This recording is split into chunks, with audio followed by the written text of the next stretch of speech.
Kepulauan Riau.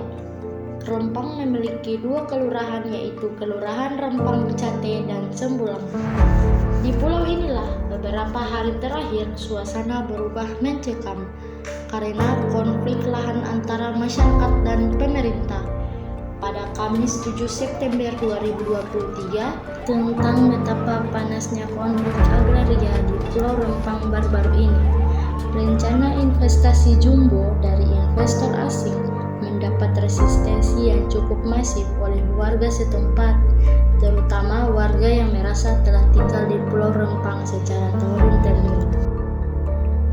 Resistensi lahir di saat eksekusi relokasi atau penggusuran akan dilangsungkan oleh pihak pemerintah yang diwakili oleh BP Batam dan pemerintah Kota Batam. Di Pulau Rempang, masyarakat penghuni desa Kuno harus ikut menjadi pelaku dan menjadi bagian penting dalam pembangunan ekositi Rempang. Alhasil, konflik terbuka antara aparat keamanan dengan masyarakat setempat tak terhindarkan. Kemudian, aksi balasan berlanjut dengan aksi unjuk rasa yang cukup frontal di kantor BP Batam dan Wali Kota Batam. Langkah-langkah resolutif yang sedang diambil pemerintah sudah mulai memperlihatkan hasil. Setidaknya untuk sementara waktu telah berhasil meredam konflik terbuka antara kedua belah pihak. Namun, belum tuntas urusan Pulau Rempang, kini muncul gejolak baru. Kali ini, kericuhan terjadi akibat demonstrasi yang digelar oleh ratusan penambang di kantor Bupati Pohuwato, Provinsi Gorontalo, Kamis 21 September 2023.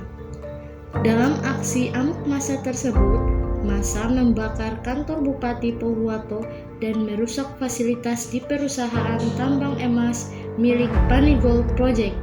Fasilitas pemerintah yang dirusak massa diantaranya kantor Bupati, kantor DPRD Pohuwato, dan rumah dinas Bupati. Demonstran yang tergabung dalam Forum Persatuan Ahli Waris IUP atau Izin Usaha Pertambangan 316 dan ahli waris penambang Pohuwato di kawasan perusahaan Panigold Project menuntut agar Panigold Project mengembalikan lokasi warisan leluhur masyarakat penambang Pohuwato dan mendesak agar Panigold Project menghentikan aktivitas penambangan dan menyelesaikan ganti rugi lahan yang menjadi hak penambang. Selain masalah pengembalian lahan dan ganti rugi lahan, soal masalah pengerusakan lingkungan dan masalah perizinan perusahaan tambang di Pohuwato juga ikut diangkat oleh beberapa pihak, terutama dari beberapa LSM di Sulawesi. Kasus di Pulau Rempang dan Pohuwato nyatanya hanya segelintir kasus yang menggambarkan kerumitan urusan konflik agraria di Indonesia akibat berbagai persoalan, baik karena buruknya tata regulasi dari pemerintah, keberpihakan pemerintah yang terlalu berlebihan kepada investasi atau pengusaha, sampai pada masalah buruknya model dan gaya komunikasi pemerintah dengan masyarakat di lokasi investasi dilangsungkan.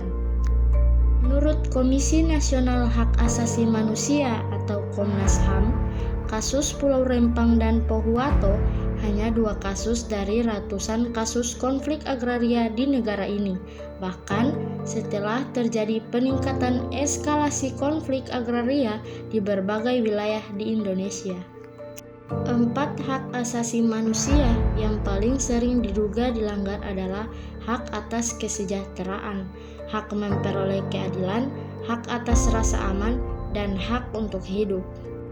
Di sini jelas tercermin bahwa korporasi seringkali terlibat dalam kasus konflik agraria di lahan yang ternyata telah diberikan izin oleh pemerintah, tapi tanpa mempertimbangkan keberadaan dan keberlangsungan hidup masyarakat setempat.